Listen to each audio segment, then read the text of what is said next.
Greetings, everyone, and welcome once again to another edition of the Sports Crib. Uh, it's amazing this weather. Last week it was 83, and tonight it's about 68. But hey, I digress.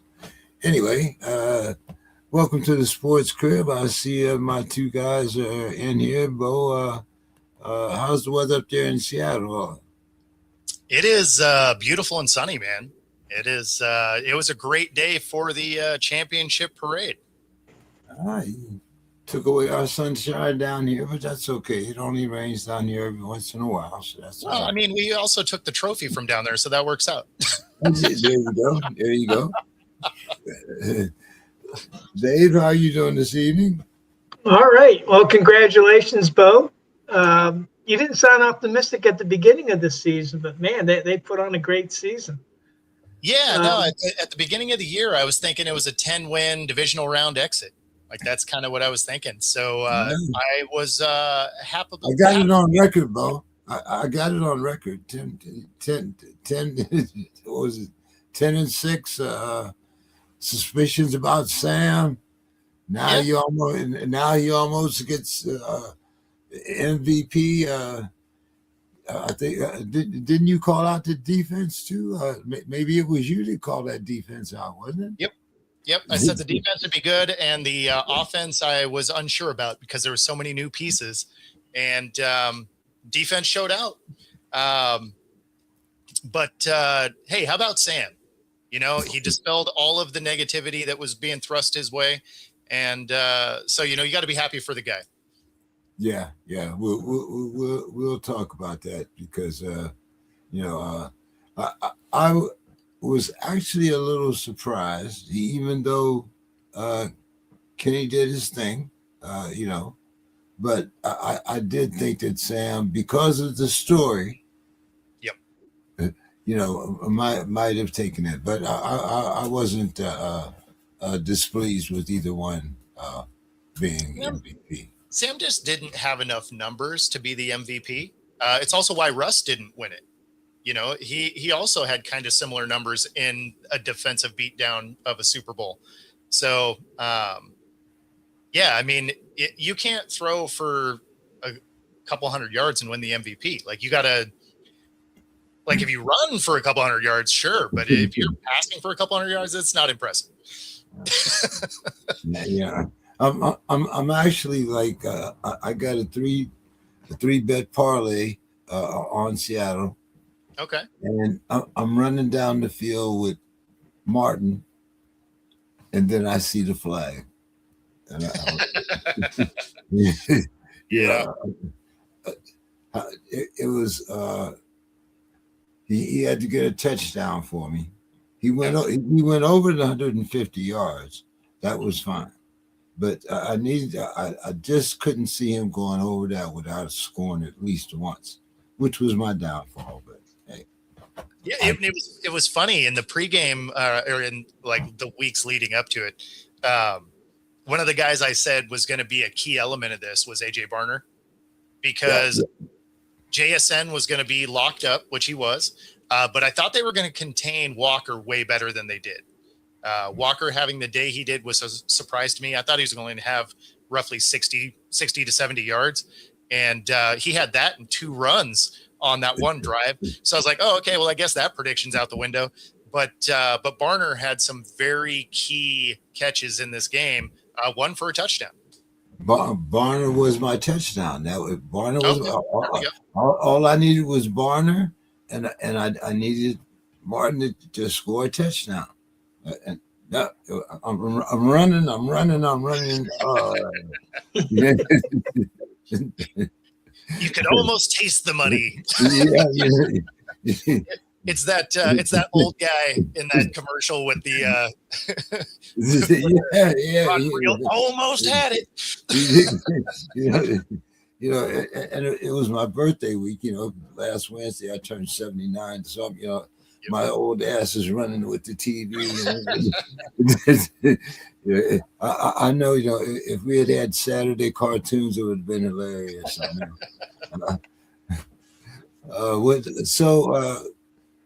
I think Dave, you bet the Pats, didn't you? I You did. so Reggie had to automatically win, right? No. Reggie took New Orleans, or he took New England in the over, and so did I. So it came down to the tiebreaker.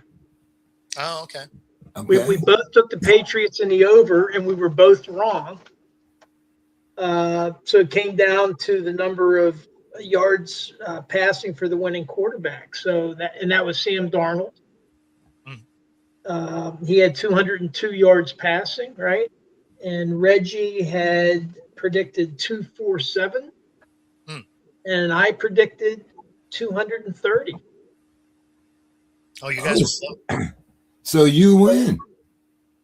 I think so, yeah, because the next closest, you were the next closest, James, but you had 12 points through the playoffs, and Reggie and I were tied at 14 apiece. Yeah, yeah, But yeah, you did predict 215. You were closer on the tiebreaker. yeah, yeah. Because I thought it was going to be a Walker game. This was a season that was kind of new for me too, especially the second half, because usually, like I said, it's usually like Bijan in Atlanta. You run it down to the two, and then you give it to Charbonnet, and he takes it in. Sure. You know, but this year Charbonnet got hurt. Oh, and Martin, you kind of showed out. It was just a whole different ball game there. Well, one of the things, in Seattle did it before, but what they demonstrated, and the reason neither quarterback is the most valuable player, is that they did it with defense in the running game. And so many people say that in the modern football, you have to have this top five quarterback in order to win. Well, Seattle just and Russell Wilson wasn't a top five quarterback when they won before.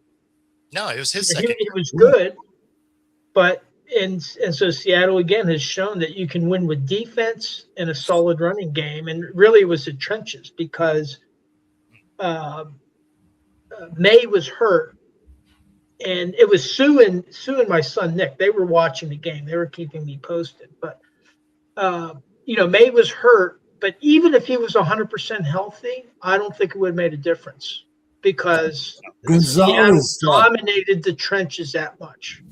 Gonzalez stopped 4 touchdowns by himself. I mean, I mean, It it could could have have, been a blowout. Yeah. yeah, So, and he was the guy, that I've been watching because I think he was. I think that was the year. I think the Patriots took him 1 or 2 picks before the Steelers. I'm trying to think of what, but I know they picked him just before it was our pick, and I was, and that was the year that we needed a cornerback too. I was hoping that we'd get Gonzalez, but I forget who we ended up taking. But yeah, do we possibly have a Sue's Corner tonight, We Dave? do, because in addition to watching the Super Bowl with Nick, she's also been watching the Olympics pretty much nonstop. So Oh, okay. this is a Oh, short one. And by the way, after, last week was your birthday. Today is Sue's birthday. She's all right. celebrating her big 7-0. Oh my goodness. Okay, tell me you have Happy to wish her happy birthday Yeah. for me. But she Yeah. wasn't going to miss a Sue's Corner for you, James. She had to get it in. So it's a short one, but it's a good one. So Sue's Corner, still back to the Olympics. Of the many good stories coming out of the Olympics, one of my favorites this week is the tale of Philippe Raimund, a German ski jumper. Philippe unexpectedly won the gold medal this week. He wasn't really ranked high, but the favorites had faulty jumps and the conditions weren't perfect. He never even won a World Cup event. But that's not what made it unexpected. What's even more surprising about this is that Philippe is afraid of heights. Oh, He pulled out of a World Cup event in March of 2025, citing a fear of heights that was affecting his physical performance. And this is Raimund, according to Raimund, as some of you may know, I am scared of heights. And he wrote this on Instagram in German at the time. I usually have it under control, and it usually isn't a problem while ski jumping. But from time to time, I have the issue, mainly while ski flying, that my body is reacting without me controlling it. But he had no issue that night. He flew 106.5 meters, flying at 60 miles an hour down a long curved ramp and landed with a scream to a German crowd going wild at this unexpected gold medal win. The Olympic ski jump tower in Milan is over 50 meters. That's over 164 feet tall. Just climbing to the top of one, if you were afraid of heights, would be a challenge. And for these guys, they have to do it twice. So it's just not that he can gut it through one time. You got to go back up and do it again. I can't imagine if you're afraid of heights. Yeah, the climb up there would be something else. Imagine just jumping off to ski down this ramp to then float through the air. Like, Exactly. 0 times ever. let alone throwing yourself down a ramp at 60 miles an hour and flying in the air, Bo. That is a true case of mind over matter. No And question. Stu ends it with Herzlichen Glückwunsch, which is heartfelt congratulations, Philippe.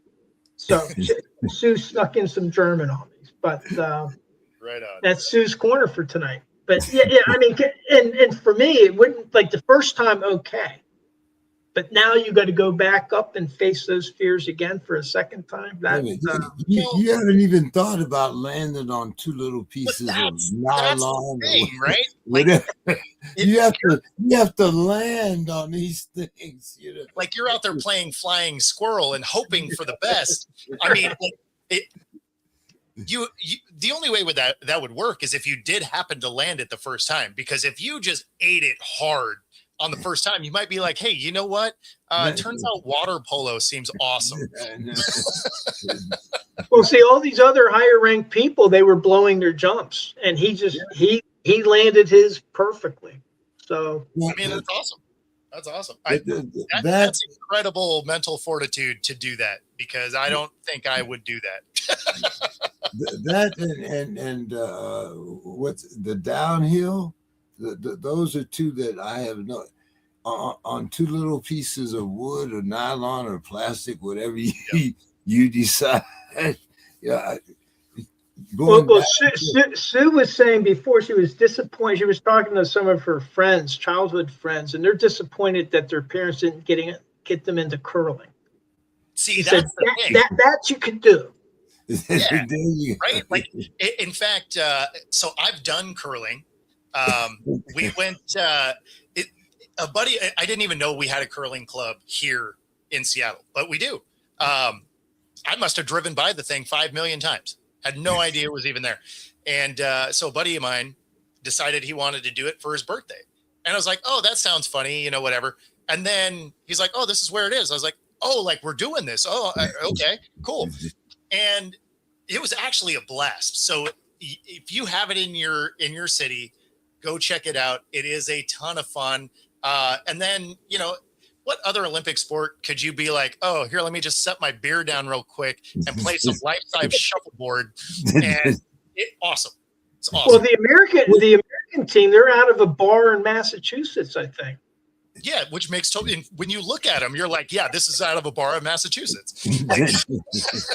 What do they call the big thing, Bo, that they push down and you guys be sweeping in front of? It's literally just called a rock. That's what it's called, a rock? Yeah, it's just a rock, which is aptly named because it's a piece of granite.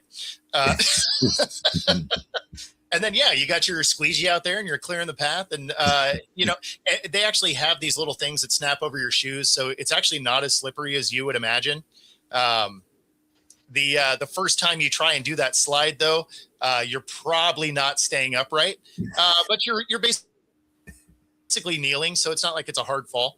But I highly recommend it. It's actually not that expensive to do. Most cities have it. Definitely check it out. It's fun. Yeah. There's a couple people. David Simons says how's it going, chat? And Candy Castellan, hey guys. Gino Phillips, good evening. And Feather Freebird says hello, guys. Feather is my mom. It is her birthday today. Happy birthday. So you had the same birthday as Sue. Happy birthday, Mom. Yeah, all right. Cool. Happy birthday. Happy birthday. A lot of good people I know in February, especially one, but anyway.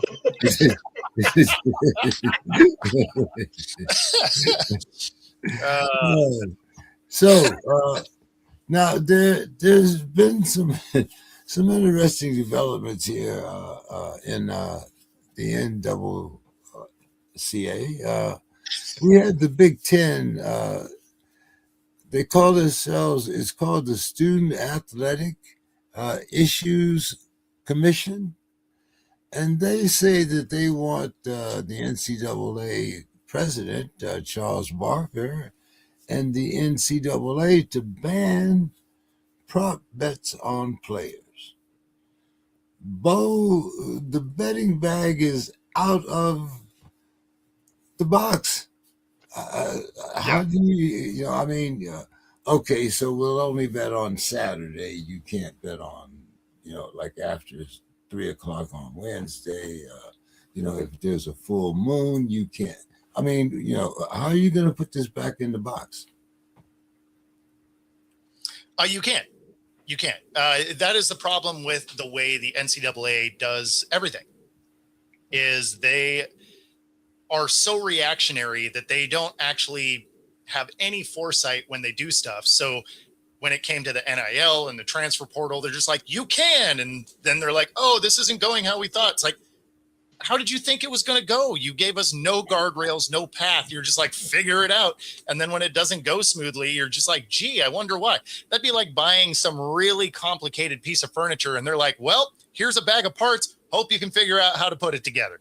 Like, you're probably not getting the table you wanted to build, right? You need some guidelines as to how this thing goes together.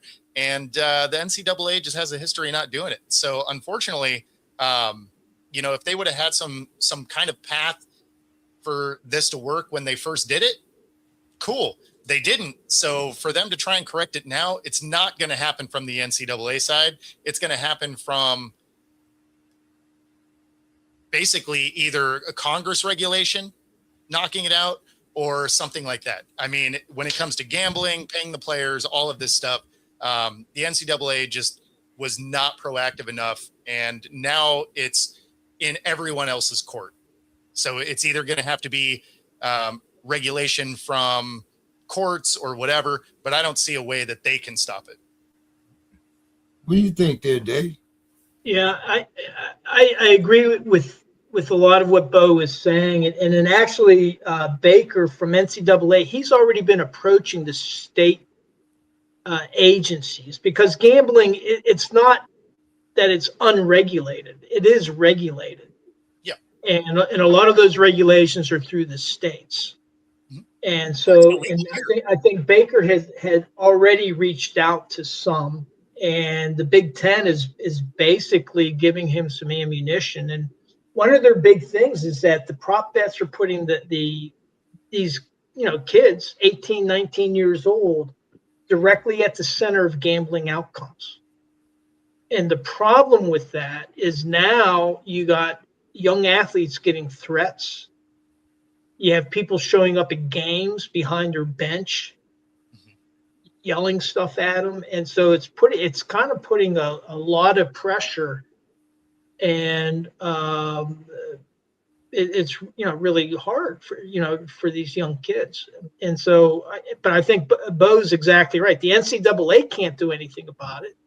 It's going to have to be legislated either through Congress or through the state regulatory agencies. So like at one point, offshore betting poker was legal, where they had the ships right offshore, and then online you could play poker for money.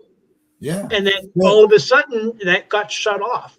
So it can be done, especially if they demonstrate that these young athletes are getting, threats, and it's causing adverse outcomes to the games. Yeah, Because if all of a sudden you find more and more of these setups, which we've already found in basketball, we found in baseball, um, college sports is just next because that's a fertile ground to make money. yeah, it's a little less of a problem, I guess, here in states like Washington, because sports gambling is not legal unless you're on a reservation. So the state doesn't allow gambling. Apparently, drugs are fine, but gambling that's where they draw the line. I don't know. good, good evening, Mr. Scott. How are Zach? you this evening? Very good, gentlemen. Oh, what a wonderful surprise! What a wonderful gift to see Bo. Oh my goodness, this is one of the things, and the first thing I wanted to say though, I've read an article where it says something about Seattle knew the plays, and so there was something about. I mean, I'm not saying that. Don't blame me. This is something that I read, that Seattle somehow got a hold of their playbook and that they knew what was. So, but anyway, I want to congratulate Bo. It's a great win. The theft of Sam Darnold to your, and it was a classic. It was a very classic game in that defense. When you look at a lot of the real Super Bowls with the Pittsburghs and those defenses, and as long as they don't turn it over and then hold them down and get a big play here and there, game over. So, but the thing is, I fell asleep and I didn't wake up until the third quarter, and New England had done nothing. I mean, they had absolutely done nothing. So I didn't see the halftime. I didn't see any of that. I woke up and the game really didn't start till the middle of the third quarter. Really, that's the way it looked. But no, congratulations, Bo. With all sincerity, it's all with sincerity, Bo. It's all with sincerity. Yeah. No. It was good. It was good. It was it was cool being down there for the parade and stuff today. Wow. So that was. Yeah. Wow. So that was a cool thing. They did the trophy presentation and all of that, and then from within the stadium, they loaded up all the players onto the cars to then go hit the parade route. So that was pretty cool. They didn't hang the banner. They saved that for next year when probably the Rams will be the first one that comes to town. They'll hang the banner then. Nice. Rub it in. Yeah, exactly right. Or no, actually, you know what? I guess we're going to have the home game against the Patriots to start the season off on Thursday, so they'll probably hang the banner for that. But Yeah. The year the Vikings lost to Kansas City, they played them the next year, the first game at Met Stadium, and the Vikings ran them out of the stadium. Yep. So sometimes it's your day, and sometimes it's the other your guy. day. Yeah. And it's Bo's day now. So I mean, everything. Bo's Day. I like that, Bo's Day. I like it. I'm a fan. Hey, if it means my team won a championship, I will take it. It's funny though, because now the tear down of your team happens, right? So, I mean, it's almost the next day, and our OC is, there with Vegas. He flew back today specifically just for the parade. He flies back to Vegas tonight. And then the league year is the end of next week? Yeah. End of this week, something like that. Yeah. And so then it's you're on to next year. You don't get to enjoy it very long. Well, you get Disneyland. You know, I mean, you go to Disneyland. I guess they still do that, don't they? Yeah. Yeah. In fact, it was funny. There was a video of Darnold and Walker in the teacups. Okay. Yeah. So, yeah, pretty funny. Pretty funny. So, Bo, the LA Bowl is closed after just 5 seasons. I know a lot of us probably never even heard of it. I can't remember too much about And it. rightfully so. Do you see more of these gimme bowls or what? Charity donations, whatever the hell they are. I mean, do you see more of these closing down? Yes, absolutely. There's 2 of them that shut down this year. LA Bowl was one. I forget what the other one was offhand. Bahamas Bowl and the Game Above Sports Bowl. That was okay, so I didn't know about the third one, but you're right. It was the other one. I knew those 2 closed. And yeah, you're going to start seeing these go away because there's so many of these bowl games that are now being played by under 500 teams because teams that deserve to be there, deserved is putting it liberally, I guess. If you get 6 wins, you're able to get into one, right? But because so many of those teams are declining to go to them now, you're starting to end up with like 5-win teams getting in. And I would bet that those things start to go away, especially when they go and expand your playoff again, right? They're not expanding it this year, but next year they think that they might do that, extra 2 teams. So if that's the case, I think these just like ancillary random bowl games probably do start polling because nobody's watching them. So. Yeah, that if you got a bowl game, you got to have an audience, I think. But what about this Mountain West and Pac? I mean, what is there any solution out there at all? I'm just here to watch the dumpster fire. The Pac-12 is the state conference now. It's like everybody's state team is now in the Pac-12. Yeah. I called it the prison conference. Right. And then you have the Mountain West. They do have a nice addition coming to them in North Dakota State. Oh, really? Really? Yeah. So only their football team. So the rest of the school is going to stick with the conference they're in, but that particular team is going to go to the Mountain West. And does it elevate the Mountain West? Maybe not. But it is going to be a more competitive conference for North Dakota State. So that is a very cool thing. They've been coming on, North Dakota State. They've been coming on. North Dakota State in particular. They've been coming on. They've been sending guys to the NFL. So couple quarterbacks. Yeah. So, Dave, what do you think about Kubiak going to the Raiders and inheriting Mendoza? You think that's going to be a good fit or what? It sure sounds like it. I was reading somewhere where Mendoza actually was watching some of the film, and he was saying, "Hey, Mendoza was saying that, hey, he loves his style, so maybe that fits in." And what I like is Belichick, Brady, Noel Bradshaw, Cowher and Tomlin, Roethlisberger. And so, you get these coaches together with the quarterback, and we might just be seeing the match made in heaven over there. And the Raiders have been really, really hurting. But maybe this will be the cornerstone of the franchise turning around. I mean, if Kubiak proves himself as a head coach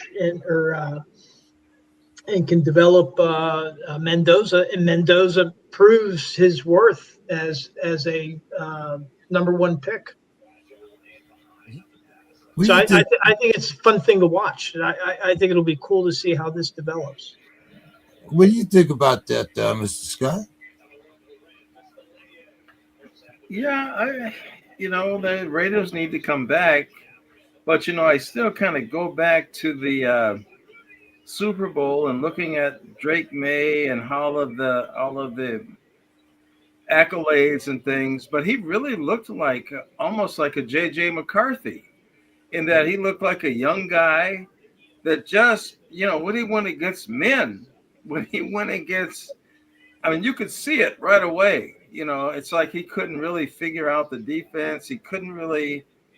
So the quarterback thing, it's just so interesting with Darnold, you're being called a bust, being called this and being a number one and bouncing around. Was he on 5 teams, 4 or 5 teams before he came to the, and so that, I mean, to me, I just don't think you're going to come right in there. And I don't care who you get, there's going to be a quarterback that's going to be Dan Marino or somebody. It just seems like it's best to let him maybe sit on the bench for a while and watch somebody that's, that has done it before and kind of get a feel for the speed of the game. I mean, that's what seems to really get some of the younger guys that I saw. And I'm not an expert. I mean, nobody can take, I just watched the game. I played a little bit, high school, a couple of downs in college, but that's what I see, So the Raiders got a way to go. I think they got a good coach now. I mean, why they hired the fossilized guy from, your town, Seattle. I still don't understand that hire, but Back-to-back Seattle hires, actually. Yeah, because Kubiak is a Seattle hire too. But what do you think about that? One of the reasons supposedly why the Steelers didn't go after what's his name from the Rams? Kubiak? No, the Steelers. Saban. Wasn't it Saban from the Rams? From the Rams? Yeah. Who is LaFleur? Shula. I'm sorry. Yeah. That was one of the knocks that the Steelers gave for not hiring Shula was because he didn't have a quarterback experience. What did you think about that Kubiak hire? I mean, it's actually a great hire for the Raiders when you really think about it. I mean, they have arguably the most cap space in the league to play with. They have 11 picks. They have, the number one pick, right? So that's huge. You have an offensive-minded guy in Kubiak. You have nice pieces all over that roster. You have Crosby, right? And, he dispelled the rumors that he wanted out on Colin Cowherd's show, The Herd. It was either a couple days ago, I believe. And, they have two good tight ends. They have a good running back. So if they can use some of that stuff to shore up that offensive line, they still have Geno, right? So if you go get that number one quarterback, you don't need Geno to be amazing. You need him to mentor the kid. And they have an ownership group that knows that this is going to take a couple of years to turn around. And in that amount of time, you're going to have a KC that is aging out. You're going to have a Broncos team that's going to have to start paying people. You have a Chargers team that we never know what the hell they're doing. And so, it can be inside of 2 years, a competitive team within the division. I'm not saying they're going to be a Super Bowl favorite or anything like that, but they could be a competitive team in the next 2 years. Yeah, I definitely agree with you there. Dave, I kind of tailored this next question especially for you because I know how big a fan you are of an extended season and players having those extra games. So the NFL is going to have its first game in Melbourne, Australia. We now have, let's see, we got 9 international games in 4 continents, 7 countries, and 8 stadiums. Dave, show me the money. Yeah.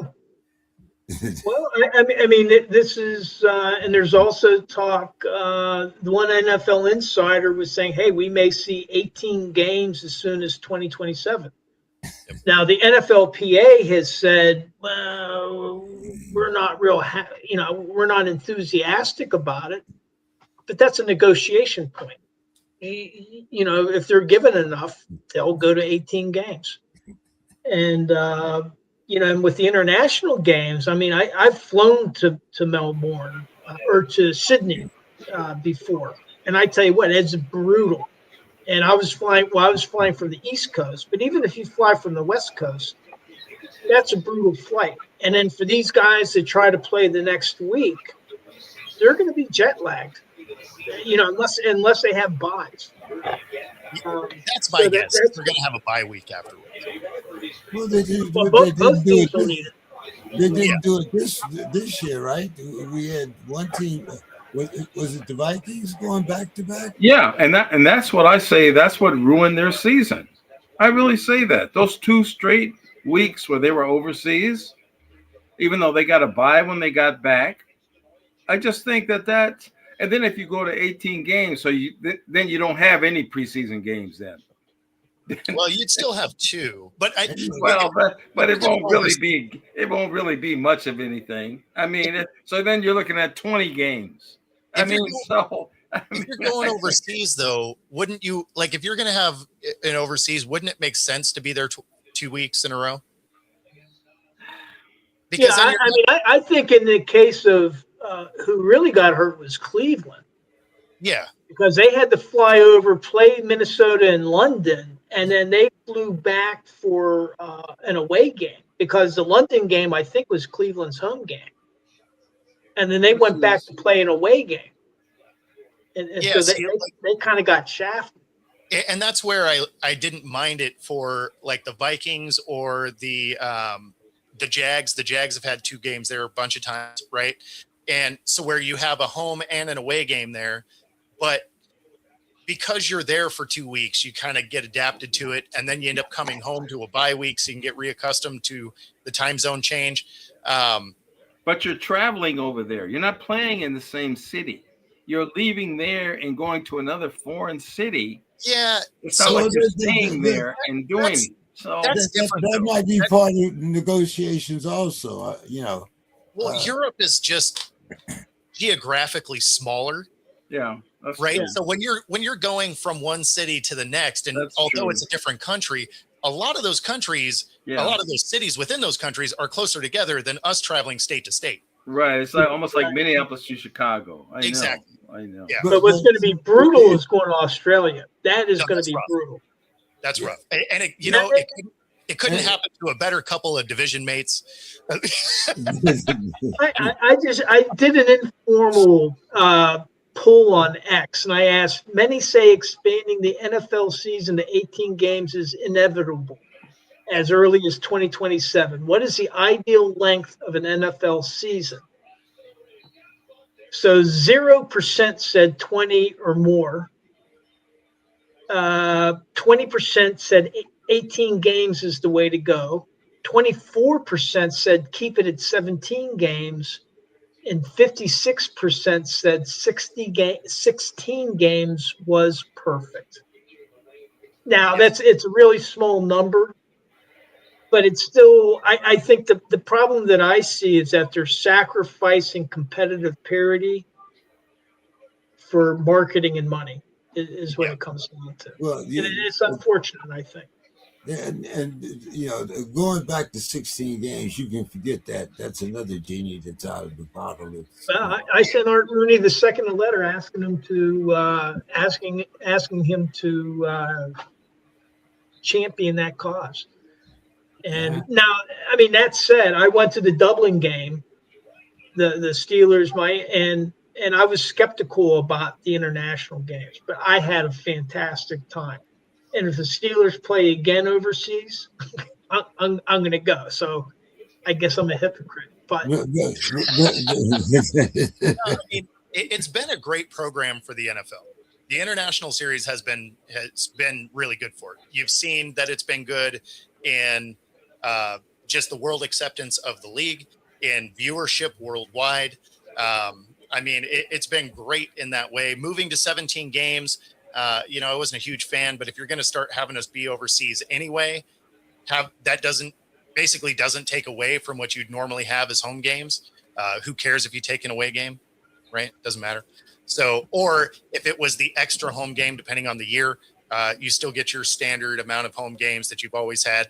So, I mean, that's the way I always looked at it, is the international series is great for the league, a little bit of a bummer for the fans that are local if you're losing a home game, right? yeah, but they are building a fan base overseas, because one of my takeaways when I went to Dublin were the number of Steeler fans I met from Germany, from England, from Italy, and they weren't Americans that were living in Europe. These were Italians and Germans and England. This one girl from England, she was there with her husband.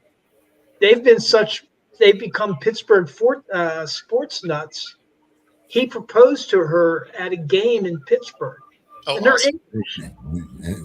I mean, that kind of opened my eyes a little bit. Well, and I mean, Germany specifically has a ton of Seahawks fans, because when they started getting the televised games for Germany, it was when right around 2012, 2013, right? Which is when the Seahawks started, their rise with Russell Wilson. And, just like any foreign or just any fan base, right? When you start out, you become a fan of either your local team or the one you can see. Right. Right. So that's why there's so many Jaguar fans in the London area, because they're there all the time. So, well, you can't leave out. He was considering moving the team there. Where he put out trial balloons talking about, well, what would happen if the Jaguars? Yeah. Yep. Mr. Scott, there's talk of Derek Carr coming back. Has the NFL come down to this? Derek Carr, Aaron. I mean, who's next? Maybe Tom. No, he's got contract problems. Tom probably couldn't do that. Yeah, Carr might even be a Viking. Would he? Just rubbing it in, aren't you? You're just reveling in the wind. I do think you actually probably end up with Cousins. I think Cousins comes back. Why are they wishing all these things on the Vikings? I mean, I don't. What they did bring back. What was the guy they brought back? What is his name? He was with Philadelphia and he got hurt. He played with the bad shoulder. It's not Donovan McNabb. No. This was just this year. Oh, this year. It was a lot. They got hurt. They brought a guy. I don't know why I can't think of his name, but he was a number one pick of Philadelphia. He bounced around, and then they got him back, and then they played him when he was totally damaged in a game. Oh, God, what was that guy's name? And if he hadn't got hurt, they might actually have made the playoffs, because they lost the game with Green Bay, where they had the game won. They kicked it off, and they let the guy run it almost all the way back with about a minute left. God, what was that guy's name? He played with the Vikings till he got hurt. Oh, the running back. Carson Wentz. Oh, yeah. Carson Wentz. I forgot Carson Wentz was there for a minute. Yeah, he was, and he was doing okay. And he had to go overseas and do all this foolishness over there and learning plays, and that's what I'm saying. I really think that ruined their season, because they were 9-8, and if football does their playoffs like basketball does, teams that don't even make 500 would not be in the playoffs, even though they won their division, because the whole division is lousy. So they shouldn't be there anyway. But if they did it like basketball, where you go by your records, Vikings would have still been in the playoffs at 9-8.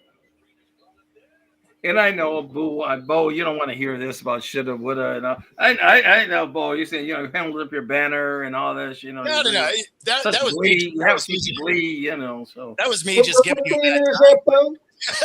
What banner is he talking about, Bo? What's that? What banner is he talking about? Oh, you didn't see it? They were giving them away at the parade. That one. That okay. So what do you think about Derek They Carr, gave me some Mr. extra ones, so maybe I should mail you one. Should have had Sam Darnold sign it or something. So what do you think about Derek Carr coming back, Mr. Scott? That's an interesting thing, because I'm not sure how old he is. He sat out a year. So 34 or 35. I think he's on the He's a younger youngin'. side. He's on the younger side. He should be healthy, having sat out. I would not be opposed to that.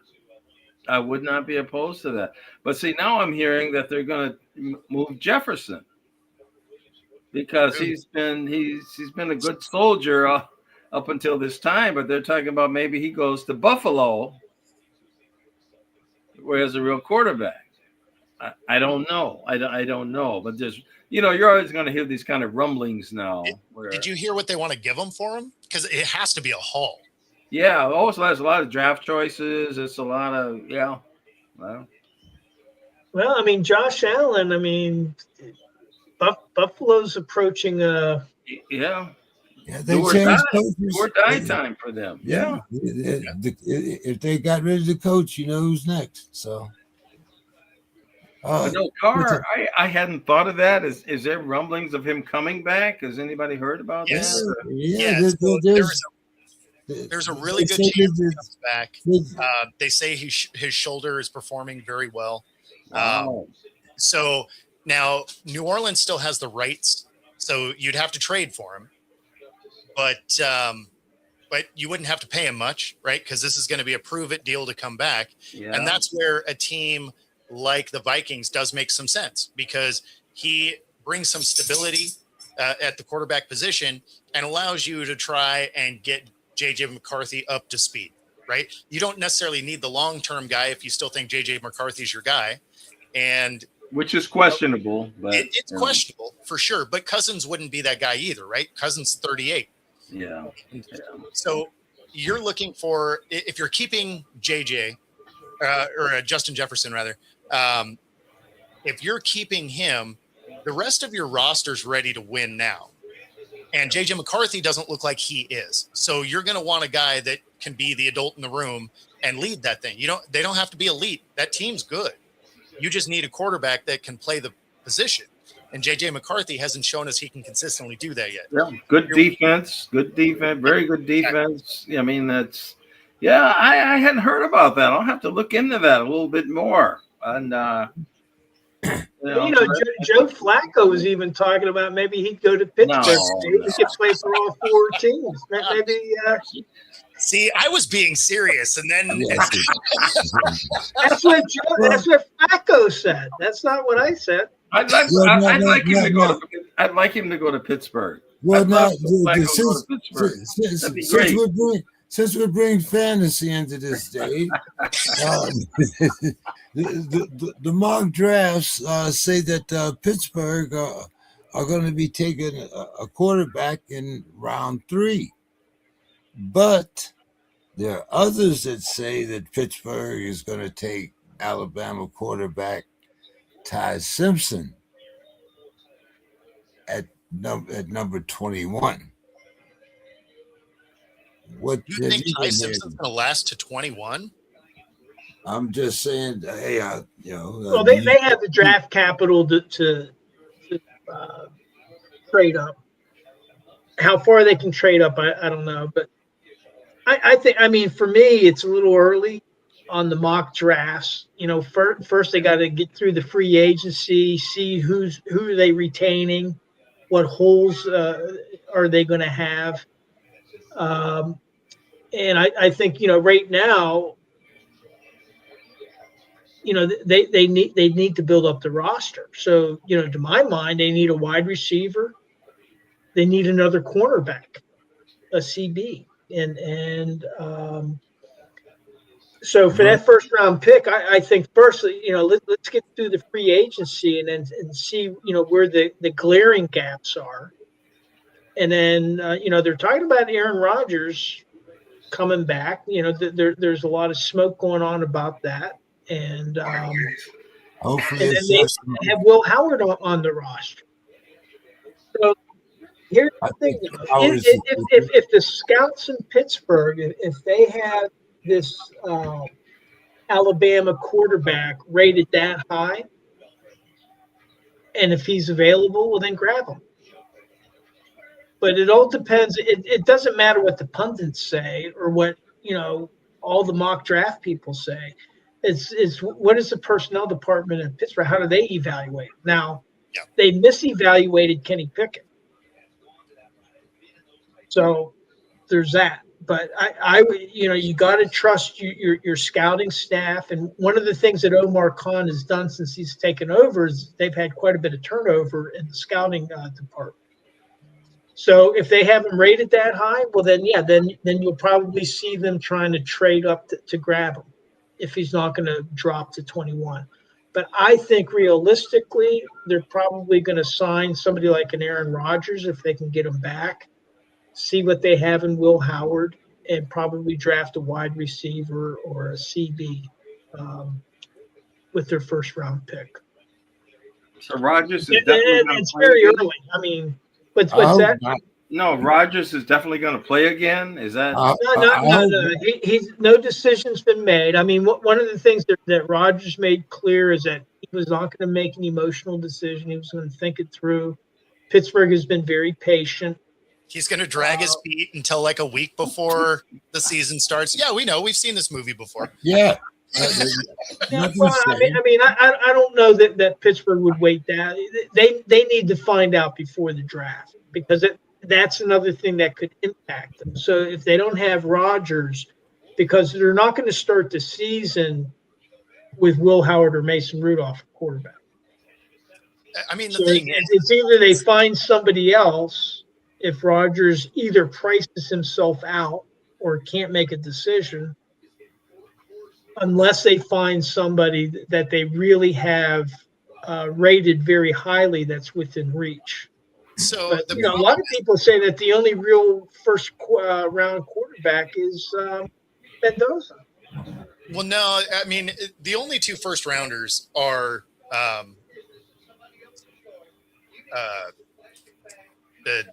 man, why am I mind blanking? We just said his name. Mendoza's Alabama. Yeah, well, Mendoza's going one. Like that's almost a foregone conclusion. Why am I mind blanking? The other kid. Simpson? Yeah, Ty Simpson. Thank you. I don't know why I was mind blanking that all of a sudden, but he's the only other first round prospect. Everybody else is like a third or later at best. So, and the kid Moore went back to Oregon, so he's not even coming into the draft. So you only have two real viable quarterbacks. Everybody else is a huge question mark. So I don't see the Steelers having a real shot at one of those two guys. They probably can't if they're going to go in the first four rounds, because Mendoza is going to be one. Yeah, you have enough teams that are in a position to draft them and I don't think Pittsburgh's going to be able to reach him. Exactly. He would have to be like 6 to 8 somewhere in there, and they might have a shot at it. But they have to give up a lot of picks. So they do. They're saying he could go 2. So if he goes as high as the second pick, then I mean the Steelers aren't going to give up what would be required to go do that.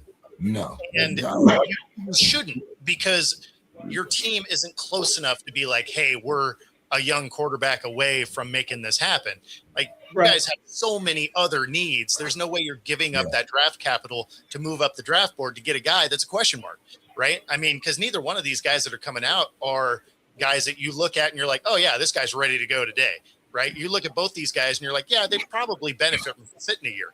So you're not going to trade up, give up a ton of draft picks for a guy that isn't going to play right away anyway. Like if you're saying, hey, Rodgers is our guy, then the draft picks you do have, it's like, okay, you know what? How about we fix this offensive line? We maybe get a second receiver, attack some free agency to help this defense out, dump some of the expensive guys that are underperforming. Like, I can't imagine you'd mortgage the future on I think he can be good at some point. No, but it's very interesting. It's very interesting though how Dave. He didn't want ayahuasca. No, I didn't want ayahuasca. Don't bring it on. Don't blame that on James. Don't blame that on Dave. That was me, and I still don't want him. They were putting. I still don't want him back. They were putting him down, but Dave now all of a sudden, he seems to be on a type of bandwagon. On ayahuasca. I just said that it appears that he might come back. And then all of a sudden now he's good. I'm just. Well, I mean, part of trying to bring him back, I think, was the McCarthy hire. Yeah, that I think that was the most dominating factor in possibly bringing him back. And if you could bring him back at a reasonable price, I think we only paid like $10 million for him, which I even thought that was too much. But that's not why they hired McCarthy. I mean, that's just a side benefit. Yeah. But I think it should be really interesting to see. So, Dave, you still endorse what happens? Endorse Aaron Rodgers. I just want to be clear on this, Dave. You still endorse that? I would, like, for the right price, I would bring him back for another year, because they're not going to start Will Howard or Mason Rudolph, who are the only two quarterbacks they have on their contract right now. Yeah. And if it's not Aaron Rodgers, they're going to have to find another veteran quarterback to bring in. Well, we could always get Derek Carr, but I mean, anyway, Mr. Cousins, that's possible. No, Mr. Scott, I have a question that I made especially for you, because I know how much you like Take My Talents. So it seems like this year, Take My Talents won't be able to get to the All-Star game because he hasn't played the mandatory 61 games. Mr. Scott, is this the end of the king or what? Oh no! I mean, this guy is bionic.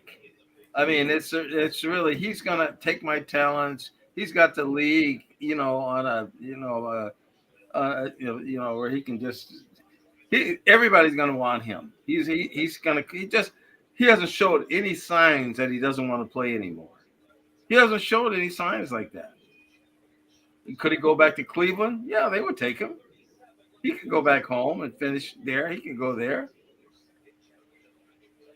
He could, do the Dwight Howard and go overseas and, do whatever. I don't see that. That one, I don't see that. Guys. But, knowing him, that because he wants to keep playing, if that's the only option, he just might do that. I think he would. I got to jump out, guys. Always fun hanging out. Give us your final thoughts there, Bo. Let's run it back. You can wrap it in if you want. It's okay. I'm going to follow Bo. I'm going to follow Bo out the door, James, by the way. Yeah, we're all getting ready to follow Bo out the door. Don't worry. So go ahead, Bo. He's gone. He didn't want to hear the smoke. He's gone. So he's. Well, I'll head out. I can give my final thoughts. Okay, I wish Reggie were here. I do too. And I wish Bill were here. So and I got. Demetrius. Where's Demetrius? I don't Well, know where you, Demetrius has been. well, didn't you guys remember? Demetrius has a benign thing in his throat, and Oh he's no, he's no. uh, getting ready. He's right now. He's doing chemo. Oh Uh, my he'll goodness. he'll be having his operation soon. I thought I had notified everybody. I'm sorry No, I didn't. I I'm didn't. sorry about that. I'm sorry about Godspeed. that. You had mentioned that before. Godspeed to Demetrius. Yeah, By Yes, the way, yeah. Godspeed. I So, co-signed. so my final thoughts. I'm going to give 5 names: Ray Kemp, Lowell Perry, Lionel Taylor, Tony Dungy, and Mike Tomlin. Ray Kemp was the first African American player for the Steelers, and when he played, there was only one other black player in the NFL. That was Joe Lillard from the Cardinals. And Ray Kemp had played for Duquesne before coming, and he had played for Rooney on his semi-pro team. Before that's how he came into the Steelers, because he had played for Rooney before. Lowell Perry was the first African American assistant coach in the NFL that Art Rooney hired after he had a huge injury his rookie season. This was back in like 1956 or 1957, but this is he was the first African American assistant coach in the NFL. Lionel Taylor was a Steelers receiver coach hired by Chuck Noll, who went on to become the first African American offensive coordinator in the NFL. But he did that with the Rams. Tony Dungy, he's a Steelers player and position coach, and he was the first African American to become a defensive coordinator. He was also the youngest at the time at 28 to become a defensive coordinator in the NFL. Now, Mike Tomlin was hired by Art Rooney II. He doesn't have any first. But these 5 had 2 things in common, in addition to the obvious. They were all Pittsburgh Steelers, and none of them were hired because of the color of their skin. The reason that the Rooneys hired them was because of their exceptional skills. And I think that's the way I want to remember these 5 guys. Not because they were the first of something, but because they were all 5 of these guys exceptionally talented. You know, and Dungy and Tomlin had worked for Denny Green. And, you know, Dungy was the quarterback for the University of Minnesota. When I was coming up, he was the quarterback. And there's a really good picture of him in my dad's first book on the Black community. So he was here as a quarterback, and he left here and went to Pittsburgh, made it, and played defensive back, which I said I couldn't understand it. He was a quarterback here, and he goes there and he plays defense. I mean, wow. Yeah, he's one of my favorite guys. He'll always be one of my and Tomlin too, because he worked for Denny here too. And he left here, and I think he went right to Pittsburgh. He was a defensive coordinator. No, it wasn't Denny Green though. That was the head coach. It was but he was a coach here. He coached here. He was Tomlin was they hired him. He was a defensive coordinator, and they hired him from Minnesota. But I forget who the head coach was. Okay. They kind of endorsed Tomlin for the position. So, but Lowell Perry, I don't know if you're familiar with him. Amazing story. What happened to him was he was a rookie phenom. I think that he was from Michigan, I want to say. And he was roommates with who was the deep voiced actor? Well, I can't think of his name. Wonderful actor with a very, very deep booming voice. But they were both ROTC. They had to go into the military before they reported to. Well, not Bernie Casey. No, that was you would recognize the name. You see him on commercials, movies, all that. But Lowell Perry, he came. And he was having a remarkable season, rookie season. They were thinking he was going to be rookie of the year. And then I think it was against the Giants. Rosie Greer, I think, was involved. He got tackled by like 3 guys.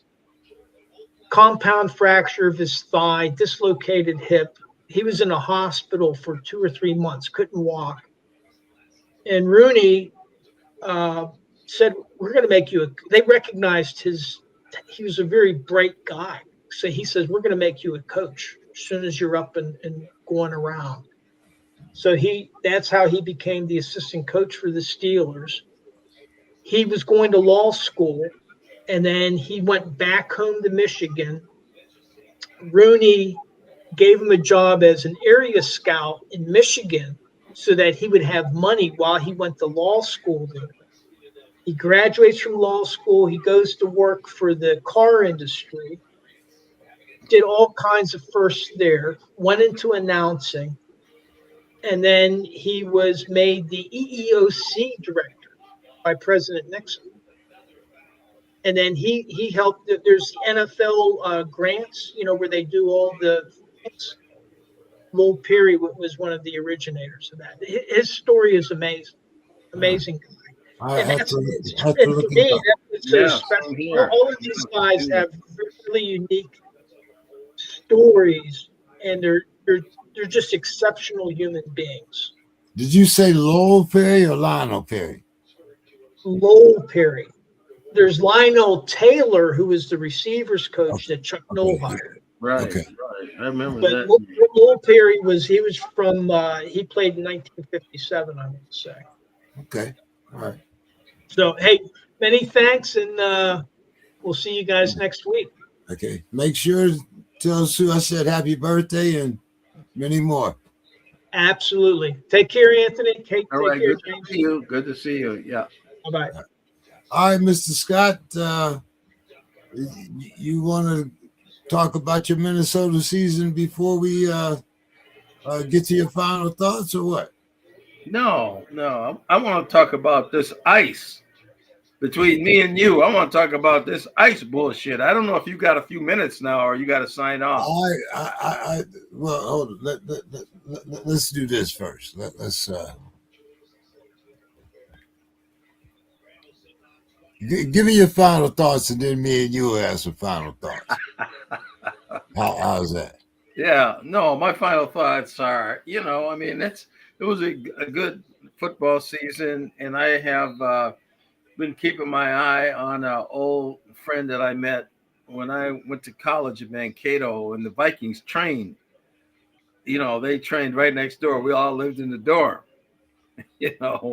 and I used to party with Carl Eller and Jim Marshall and Charlie West and Ursula McBee but I never partied with Alan Page. He never, I would see him at the, practicing, but I never saw him. He never came to the clubs or any of that stuff. He was working on his law degree. Big boy. He was a big boy. He was working on his law degree, and he was he was a great player. The Vikings, that defensive line was just awesome. But yeah, Purple People Eaters, right? The Purple People Eaters. Purple People Eaters, yeah. And Carl, he still lives on the north side of Minneapolis. He's moving a little slow now, but I saw him at a Timberwolves game not too long ago, and I think about that, the wear and tear, but he's still. He is still going, Carl Eller. And my dad always said the two best defensive end was Carl Eller and Deacon Jones. He said them two was the best that ever did it, So I have to go with that, since my dad said it. All right, Mr. Scott. Well, we're going to close off the air tonight, and appreciate you coming here. So all right. let's